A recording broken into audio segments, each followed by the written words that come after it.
Welcome to the Eli and Edith Broad Art Museum at Michigan State University. My name is Michelle Word, and I'm the Director of Education here at the museum. Sometimes it is the stories that we think we know best that need the most investigation. You cannot tell the story of the automobile without Michigan. The state has been home to the three major car companies, Oldsmobile, Ford, General Motors. From car culture to manufacturing, from unions to car cruises, the car is deeply woven into the history of Michigan. We all have our car stories. It is a force that changed the world. It ushered in a paradigm shift. It shaped our communities in both positive and negative ways. The automobile, it connected us. The open road, it gave us freedom. The industry, it brought new jobs and wealth to our communities. But is the story we know so well the same for everyone? Are our personal experiences with the automobile the same for us all? Has the opportunities afforded by the automobile been afforded to all equally? You may know the history of the automobile, and you know your story, your personal experience with the automobile. Now, what are the untold stories? Today, I'm standing in InterStates of Mind, rewriting the map of the United States in the age of the automobile.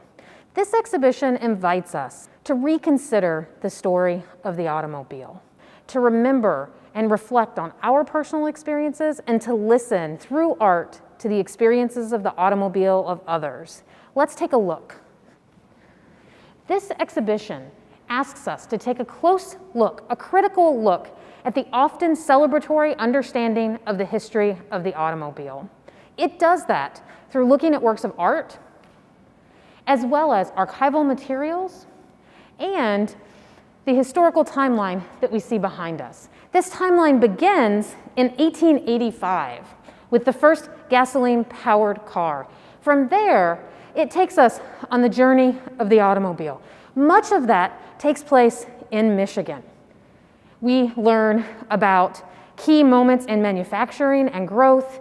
We learn about developments within unions and strikes. And we learn about the history of the development of the interstate highway system. Intertwined within all of this history you see here are key social and political points that may not seem directly related to the automobile at first, but that are important to our history within the United States. And it helps us understand the ways that the automobile is linked. Let's take a look at some art. You might ask, why should we turn to art to better understand the history of the automobile? One thing we can look at is the way that artists document moments in time, the way that they document their own lived experience and changes and things that are happening within our world. Here in this exhibition, you'll see many photographs of artists who are documenting over time the change that the automobile brought to our landscape. As we began to have systems of roads stretch throughout our country, the landscape was forever changed. Not just from roads cutting through spaces that there had been nothing before, but from all of the infrastructure that built up alongside that, from gas stations to signs to the roadside entertainment that we might find. To take a close look at one photograph that documented that changing landscape, let's look at the piece here. The photograph that we see here is from 1937. And it documents the roadside in Alabama. It is by photographer Arthur Rothstein, and it was made at a time period when the United States government was employing artists to travel across the countryside in the United States and document during the Great Depression. Here, if we were to drive or walk by this particular billboard, we would be given a message that it is the world's highest standard of living in the United States, that there's no way like the American way.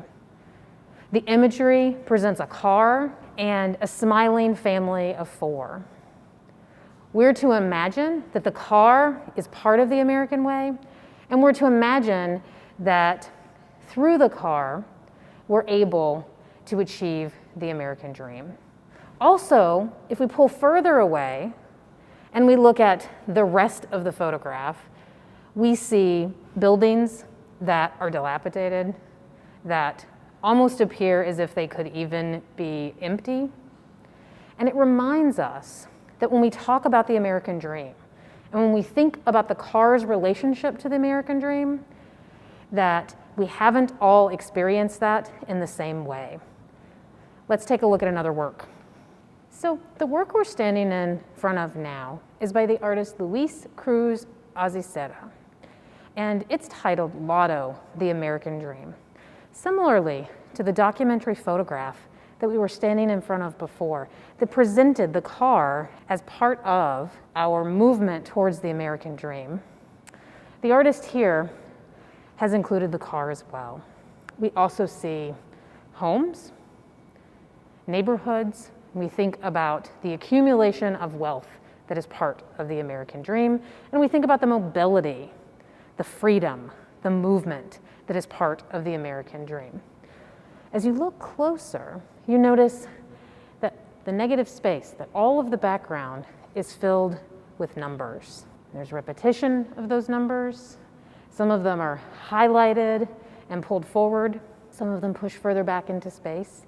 And the title, again, gives us a cue here. The title being Lotto, the American Dream. And we see that this artist, who immigrated from Cuba to the United States, is thinking a lot about access to the American dream. Here, the artist is reminding us that the American dream is not achievable equally, that for some, it's further away in reach. And here, the car, and owning that car alone, the supposed freedom to travel and move that it gives us, doesn't guarantee access to the American dream. Now let's take a look at a few more spaces where this show delves into lack of access to the American dream. So far in this exhibition, we've taken a quick look at the historical timeline, and we've seen a few works of art that help trace the story, the history of the automobile from different perspectives. Here, we see some of the archival materials, and there are many archival materials in this exhibition that further tell the history of the automobile through different points of view, and they help enunciate more of those untold stories that challenge us to rethink the role of the automobile within access to the American dream. Here we see the Green Book. The Green Book, it was a travel companion that was first published in 1936 by Victor H. Green. And the Green Book listed Black-owned businesses, lodging, as well as businesses and lodging that were friendly for Black travelers. Although the automobile and its high-wage jobs provided many Black families with the funds to purchase an automobile, that didn't mean that their experience traveling was always positive or safe. So here we see another moment where the automobile maybe increased mobility, but didn't necessarily afford us all equal opportunity. Now, let's take a look at one more work in the exhibition. So now we've come full circle, and I'm standing in front of the photograph that we looked at the beginning of this tour. And I want to take a closer look at it. Here we see a vehicle in 1970 driving through this Oldsmobile Expressway sign. And this is being documented, watched. You can imagine the applause that are getting ready to happen. This documents a new highway system that was built within the Lansing community. And here at the Eli and Edith Broad Art Museum, we are a member of that same Lansing community. So while this photograph shows us the opening of 496, this photograph here shows us what the area that the highway occupies looked like before it was built. You'll notice there are houses, there are active communities with businesses, and in order to build the highway, those were all demolished. The story of building 496 in Lansing is not that different from the story of building highways in city after city across the country. So although those highways connected us, they also fractured us. That fracturing disproportionately affected communities of color who lost their homes and their businesses through eminent domain to build these roads. So when we think about the ways that the automobile has changed our landscape, I go back to what we talked about in the beginning, which is this is a story we all know well. We're part of the story of the automobile. But that story may not always be what it seems. Art invites us to step back, take a look, and listen to different voices. If you feel comfortable, I encourage you to book a ticket online at the museum, grab your mask, and come on down. We'd love to see you.